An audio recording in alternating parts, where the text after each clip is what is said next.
"You're not joining the cruise. My wife wants just family." I remember the exact moment my world shifted. Not with a scream or a slammed door, but with a text message. 10 words that felt like a knife sliding quietly between my ribs. "You're not joining the cruise. My wife wants just family." I read it 3 times, certain I'd misunderstood. But there it was, glowing cold and blue on my phone screen, sent by the boy I'd carried in my womb, nursed through fevers, and raised into the man who now called me optional. I didn't cry immediately. The tears would come later, in the dark, where no one could see. But in that moment, I simply stared at those words and wondered when I'd stopped being family to my own son. Welcome, my dear. This is Grandma Alice Stories, where every tale carries a lesson and every wound carries wisdom. Sit close, grab your tea, and listen carefully, because today's story isn't just mine. It's for every mother who gave everything, only to be told she wasn't enough. For every woman who built a home with her bare hands, only to be locked out of it by someone who never laid a single brick. So settle in, breathe deep, and let me tell you how I learned that sometimes the people you love most are the ones who forget you first. His name is Michael, my son, my only child. I raised him alone after his father walked out when Michael was barely 3 years old. Robert, my ex-husband, left on a Tuesday morning with a suitcase and a secretary, leaving behind a mortgage I couldn't afford and a little boy who kept asking when Daddy was coming home. I told Michael his father was on a long trip. That lie lasted 6 months before I had to tell him the truth. Some people leave, and they don't come back. So I became both parents. I worked the early shift at Rosie's Diner, flipping eggs and pouring coffee from 5 a.m. until noon. Then I'd race home, help Michael with homework, make dinner from whatever I could stretch, pasta, beans, the occasional chicken if I'd gotten good tips. At night, after he was asleep, I'd head to the office building downtown and clean until my knees ached and my hands smelled like bleach. I did this for 15 years. I didn't complain. What mother does? You do what needs doing, and you do it with love even when you're so tired you could cry just standing at the stove. I sewed Michael's clothes when I couldn't afford new ones. I packed his lunches with little notes tucked inside. "You're going to do great things, baby." I saved every penny I could so he could go to college. Something I never got to do. And he did. He graduated with honors, got a good job in finance, bought a house in a neighborhood I could never afford to live in. I was so proud I thought my heart would burst right open. My son, the boy I'd raised on love and determination, had made it. Then he met Sarah. She was beautiful, I'll give her that. Tall, blonde, always dressed like she'd stepped out of a magazine. Her family had money, the kind of money that buys comfort without even thinking about it. Her father owned a chain of car dealerships. Her mother hosted charity galas. When Michael introduced us, Sarah smiled politely, but I saw it in her eyes. I wasn't quite what she'd expected. My clearance rack dress, my worn hands, my little apartment that smelled like the lavender air freshener I bought at the dollar store. I could see her cataloging it all, filing me away under less than. But I loved my son, so I loved her too. Or I tried to. I helped plan their wedding, even though Sarah's mother made it clear she was handling everything. I babysat their 2 children, Emma and Lucas, my precious grandchildren, every Sunday so Michael and Sarah could have date nights. I sent money for birthdays, for Christmas, for just because. When Sarah mentioned wanting to remodel their kitchen, I quietly slipped Michael a check for $2,000. It was most of my savings, but I told myself, family helps family. I thought I was part of theirs. 3 months ago, Sarah started planning a family cruise to the Caribbean. She talked about it every Sunday when they dropped off the kids. How she'd found the perfect package. A 7-day voyage with a balcony suite, excursions to private beaches, snorkeling, gourmet dinners. Emma and Lucas were so excited they could barely sit still. "Grandma, we're going on a big boat," Emma squealed, throwing her little arms around my neck. "That sounds wonderful, sweetheart," I said, kissing her forehead. Michael was quieter than usual that day. I noticed, but I didn't press. He'd been distant lately, distracted. I assumed work was stressing him out. Sarah had been pushing him to ask for a promotion, to step up and show them what you're made of. As she put it, I figured he was just tired. A week later, I was watering my plants, my little window garden that brings me peace, when my phone buzzed. A text from Michael. "Hey Mom, need to talk to you about something." My heart did a little flip. When your child says they need to talk, a mother's mind immediately goes to worst-case scenarios. Was he sick? Was something wrong with the kids? I called him immediately. "Michael, honey, what's wrong?" "Nothing's wrong, Mom." His voice sounded tight, like he was forcing the words through a narrow space. "It's about the cruise." "Oh," I smiled, relieved. "Are you worried about the cost? Because I can help." "No, Mom, it's not that." He paused. I could hear Sarah's voice in the background, muffled but insistent.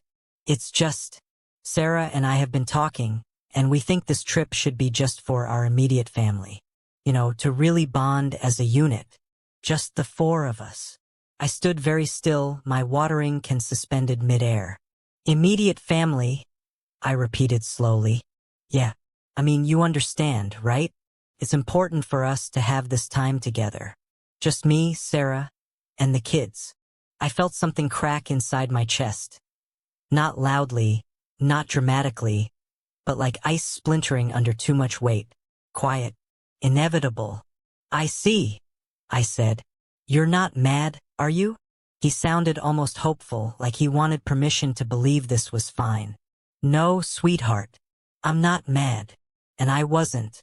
Not yet. I was just empty. You have a wonderful trip." "Thanks, Mom. I knew you'd understand." I hung up before he could hear my voice break.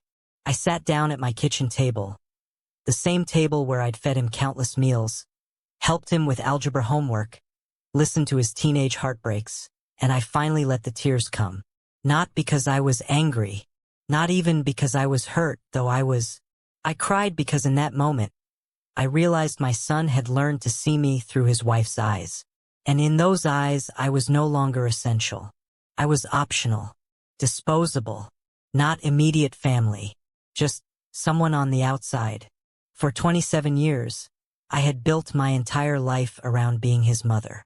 And with one conversation, he'd let his wife decide I wasn't central enough to matter. That night, I couldn't sleep. I lay in bed staring at the ceiling, replaying every sacrifice, every choice, every moment I'd chosen him over myself. And somewhere around 3 a.m., clarity arrived like a cold wind through an open window. I wasn't going to beg. I wasn't going to explain my worth to people who should already know it.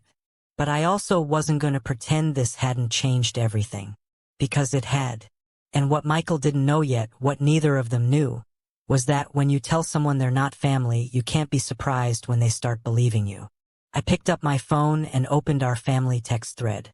My fingers hovered over the keyboard for a long moment. Then I typed, "Enjoy your cruise. I hope it's everything you're dreaming of." I hit send. And then I did something I'd never done before in my entire life as Michael's mother. I stopped reaching out. What I didn't know then was that silence can be the loudest message of all.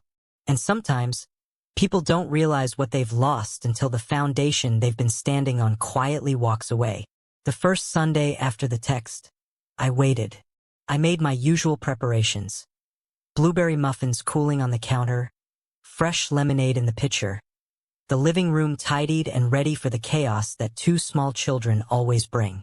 Emma and Lucas typically arrived around 10 a.m., giggling and racing through my door like little tornadoes, their parents disappearing for their sacred date day, while I became Grandma's house, the place of cookies, stories, and unconditional love. 10 o'clock came, then 10:30, then 11. My phone stayed silent. I sat on my couch, hands folded in my lap, staring at those muffins going cold. At 11:15, I finally understood. They weren't coming. Michael hadn't even bothered to tell me they'd made other arrangements. I was simply no longer needed. I wrapped the muffins in foil, placed them in the freezer, and poured the lemonade down the sink. Then I sat in the quiet of my apartment and let the loneliness settle around me like dust. That's when I made my decision. If I wasn't immediate family, then I would stop acting like I was. I'd been sending Michael money every month. Not much, just $200 transferred quietly into his account with a note. For the grandkids' vacation fund. Sarah had mentioned the cruise cost was steep, and I'd wanted to help. Over 6 months, I'd sent $1,200. Money I'd saved from my modest pension. Money I'd planned to use for a new winter coat I desperately needed. I logged into my bank account and canceled the automatic transfer. I also stopped responding immediately to text messages. When Sarah sent me photos of the kids with hearts and missing grandma captions, I waited 3 days before replying with a simple thumbs-up emoji. When Michael called asking if I could watch Emma and Lucas the following weekend because their regular sitter was unavailable, I paused, really paused, before answering. "I'm sorry, sweetheart. I have plans that day." "Plans?" He sounded genuinely surprised, as if the idea of me having a life outside of their convenience had never occurred to him. "With who?" "Friends," I said simply. It wasn't entirely a lie. Margaret from my building had invited me to a pottery class at the community center. I'd been saying no for months because Sundays were for my grandchildren. But if I wasn't immediate family, then my Sundays were mine again. "Oh, okay." He sounded confused, maybe even a little hurt. "Good. Well, maybe next time." "Maybe," I said. I didn't offer an alternative. I didn't scramble to accommodate him. For the first time in 27 years, I simply said no and let the silence hold. The pottery class changed something in me. I sat at that wheel with clay spinning beneath my hands, and I remembered who I used to be before I became only Michael's mother. I'd loved art as a girl, painting, drawing, creating things with my hands. But life had buried those dreams under bills and responsibilities and a child who needed me more than I needed myself. Margaret, silver-haired and vibrant at 73, watched me shape a lopsided bowl and laughed warmly. First time in 40 years, I admitted. "Well, you're doing beautifully. And more importantly, you look happy." I glanced down at my clay-covered hands, at the imperfect vessel taking shape beneath my fingers, and realized she was right. I was happy. For 2 hours, I hadn't thought about Michael or Sarah or that text message. I'd simply been Alice. Not anyone's mother or grandmother or disappointment. Just Alice. When I got home that evening, I felt lighter than I had in weeks. My phone showed 3 missed calls from Michael. I made myself a cup of chamomile tea, curled up with a book I'd been meaning to read, and called him back an hour later. "Mom, I've been trying to reach you. Where were you?" "Pottery class," I said calmly. "Pottery class?" He repeated it like I'd said skydiving or lion taming. "Yes, I'm taking up hobbies, rediscovering myself." I kept my tone pleasant, unbothered. "What did you need, honey?" Nothing urgent. Sarah just wanted to finalize some cruise details and thought you'd want to know we upgraded to a suite with." He stopped abruptly. "With room for 4, I finished quietly. "That's wonderful, Michael. I'm sure you'll all have a beautiful time." The silence on his end stretched long and uncomfortable. "Mom, are you okay?" "I'm fine, sweetheart. Better than fine, actually. I'm learning that life doesn't end just because plans change." "Now, was there anything else?" "I have a book calling my name." No, I guess not." "All right then. Good night, honey." I hung up before he could respond. My hands were trembling, not from anger, but from something else. Power, maybe. The power of finally choosing myself. 2 weeks passed, then 3.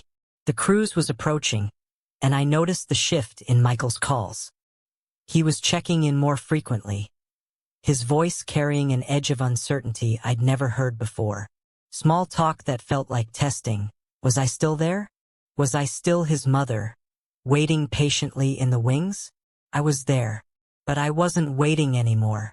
Sarah called me directly one afternoon, which was unusual.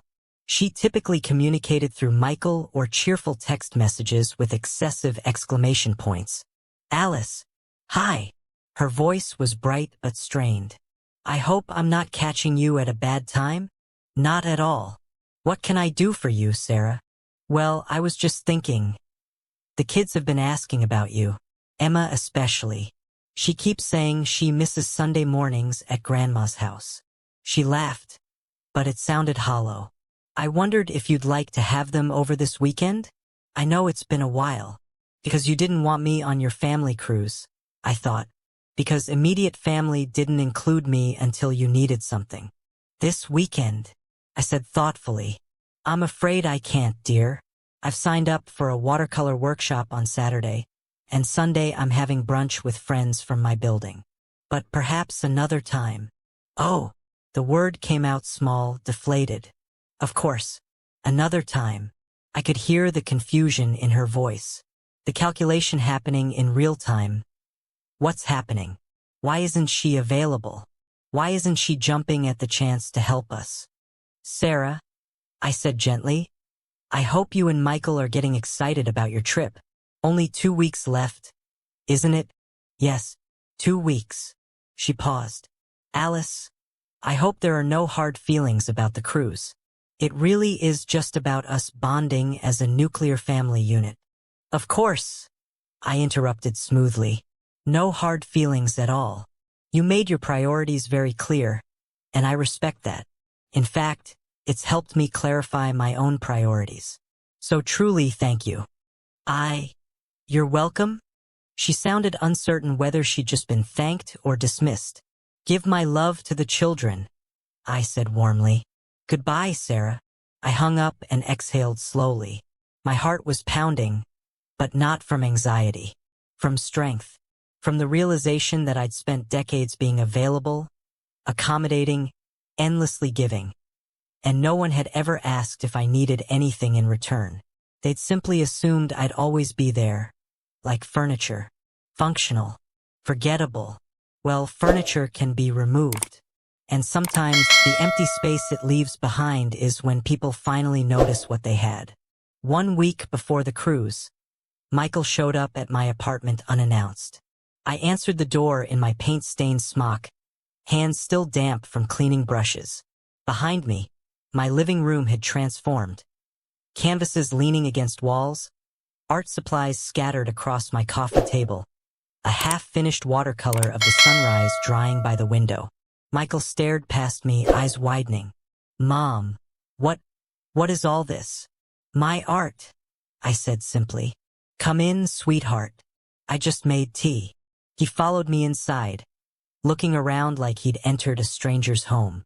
Since when do you paint? Since I was 18. I stopped when your father and I got married. Then when he left, there was no time, no money, no space for anything except survival and raising you. I poured him a cup of Earl Grey, his favorite. But I have time now. He sat down slowly, still taking it all in. Mom, I feel like... Are you mad at me? I met his eyes, those same brown eyes I'd looked into the day he was born, when I'd promised to love him forever. And I still did. But love, I'd learned, doesn't mean erasing yourself. No, Michael, I'm not mad. Then why do you feel so far away?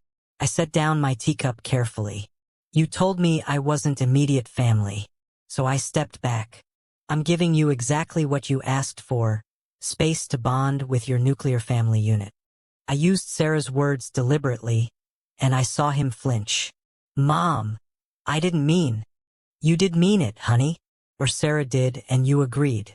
Either way, the message was clear. I kept my voice gentle but firm.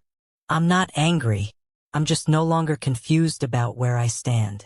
And honestly, it's been freeing. I've rediscovered parts of myself I'd buried. I've made new friends. I'm living my life, not just waiting in the margins of yours. Michael looked stricken. I never wanted you in the margins. Then why did you put me there? He had no answer. He sat in my living room, surrounded by the art I'd created in my newfound solitude. And for the first time, I think he saw me, not as Mom, the endless resource, but as Alice, a woman with dreams deferred and dignity bruised. "I need to talk to Sarah," he finally said. "That's between you and your wife," I replied. "But Michael, understand this. I will always love you. You're my son. But I won't beg for scraps of your time or affection. I won't apologize for existing. And I certainly won't pretend that what you said didn't hurt just because it's easier for everyone else." He nodded slowly, tears gathering in his eyes. "I'm sorry, Mom. I know you are, baby." I reached across and squeezed his hand. "But sorry isn't the same as changed." He left 20 minutes later, shoulders slumped, carrying the weight of a conversation he'd needed to have with himself for a long time. I closed the door behind him and returned to my painting. 3 days later, my phone rang at 7 a.m. It was Michael, and his voice was frantic in a way that sent my mother's heart racing. Not with worry, but with a grim recognition. "Mom," he gasped, "I need your help. Sarah's mother fell ill. She can't watch the kids. Our sitter canceled, and we leave for the cruise tomorrow. Can you please?" I took a breath, and for the first time in my son's entire life, I said the word that would change everything. "No." The silence after that single word stretched between us like a chasm. "What?" Michael's voice cracked with disbelief. "Mom, what do you mean no?" I sat down slowly in my kitchen chair, the morning light filtering through my window and illuminating the watercolor I'd painted the day before. A sunrise breaking through storm clouds. How fitting. "I mean, no, Michael. I can't watch the children tomorrow." "Can't or won't?" His tone shifted, desperation giving way to something sharper. "Mom, this is an emergency. We leave in less than 24 hours. The cruise is non-refundable. We've been planning this for months." "I know," I said calmly. "I remember every conversation about it. I remember being told I wasn't immediate family enough to join you." "That's what this is about?" His voice rose. "You're punishing us?" "No, sweetheart. I'm respecting your boundaries." I kept my voice steady, though my heart was hammering. "You wanted me to understand that I'm not part of your immediate family unit, so I'm treating myself accordingly. Immediate family helps each other in emergencies. But I'm not immediate family, remember? So you'll need to find someone who is." "Mom, please." Now he was begging, and part of me, that deep, ancient part that had nursed him through every fever, every nightmare, every heartbreak, wanted to cave. Wanted to say, of course, "Baby, bring them over, I'll always be here." But I didn't, because that's exactly what had brought me here. Being endlessly available until my availability became expected, assumed, taken for granted. "I have plans tomorrow," I said. "Margaret and I are driving to the art museum 2 hours away. We've had it scheduled for weeks. I'm not canceling my life because yours needs rearranging." "An art museum?" He sounded incredulous. "You're choosing an art museum over your grandchildren?" The accusation stung, but I didn't let it show. "No, Michael. I'm choosing myself. Something I should have done a long time ago. Your children are your responsibility, not mine. You and Sarah made that abundantly clear when you planned a family vacation without me." "That was Sarah's idea. And you agreed to it?" I interrupted firmly. "You sent that text. You told me I wasn't wanted. You don't get to use your wife as a shield now that consequences have arrived." I could hear Sarah's voice in the background, sharp and insistent. Michael covered the phone, but I heard the muffled argument, her disbelief, his frustration, both of them finally understanding that I wasn't their safety net anymore. He came back on the line, voice tight. "So that's it? You're just abandoning us?" That word, abandoning, hit like a slap. But I'd learned something in these past few weeks. Sometimes the people who hurt you most are the ones who can't see their own cruelty, only your reaction to it. "I raised you alone after your father abandoned us," I said quietly. I worked myself to exhaustion so you could have a life I never did. I was there for every scraped knee, every school play, every moment you needed me. And when you became a father yourself, I showed up for your children the same way I showed up for you. Completely, unconditionally, without hesitation. But you know what, Michael? When you told me I wasn't immediate family, you abandoned me first. You just didn't expect me to accept it. The silence that followed was deafening. I have to go, I said. I hope you find a solution, and I genuinely hope you have a wonderful cruise. Give Emma and Lucas my love. Mom! I hung up. My hands were shaking so violently I had to set the phone down. Tears streamed down my face. Not from regret, but from the sheer emotional weight of finally, putting myself first. Felt like breaking and healing at the same time. 20 minutes later, my doorbell rang insistently. I knew who it was before I opened it. Sarah stood on my doorstep, perfectly composed in her designer athleisure, but her eyes were hard. Behind her, Michael looked exhausted and miserable. Alice? Sarah began, her smile brittle. I think there's been a misunderstanding. Michael tells me you can't watch the children tomorrow, but surely we can work something out? We're family. Are we? I asked simply. She blinked. Of course we are. Then why wasn't I invited on the family cruise? Her smile faltered. That was about creating intimacy within our nuclear family. It wasn't personal. It was entirely personal, Sarah. I looked at my son who couldn't meet my eyes. You decided I wasn't central enough to include, and that's your right. But it's also my right to reorganize my life accordingly. I'm not your emergency childcare. I'm not your convenient grandmother who exists only when you need her. I'm a person with my own life, my own plans, my own value. We never said you had no value. You said I wasn't immediate family, I interrupted. In what world does that not communicate exactly that? Sarah's composure cracked slightly. Look, I don't have time for this philosophical debate. We have a plane to catch tomorrow morning. Can you help us or not? The entitlement in her voice, the sheer audacity of demanding help after excluding me, ignited something fierce in my chest. No, I said clearly. I cannot. I will not. And frankly, Sarah, the fact that you're standing on my doorstep demanding I rearrange my life after you decided I wasn't family enough to rearrange yours tells me everything I need to know about how you see me. This is ridiculous, she snapped. You're being petty. I'm being consistent, I corrected. You wanted boundaries? Here they are. Michael finally spoke, his voice cracking. Mom, Emma and Lucas are asking for you. They don't understand why they haven't seen you. Emma cried last night because she misses Sunday mornings with Grandma. That nearly broke me. My sweet Emma, with her gap-toothed smile and endless questions. Lucas, who still called me Gamma, because he couldn't quite manage the R sound yet. I loved those children with every fiber of my being. But I loved myself too. And it had taken me 62 years to learn that those two loves didn't have to be mutually exclusive. Then bring them to see me, I said softly. Not when you need something, not when it's convenient, but because they matter to you and because I matter too. Bring them on a Sunday afternoon with no agenda except spending time together. Bring them because you want to, not because you have to. We do want to, Michael said desperately. Mom, I'm sorry. I'm so sorry. I was wrong. Sarah was wrong. We were both wrong.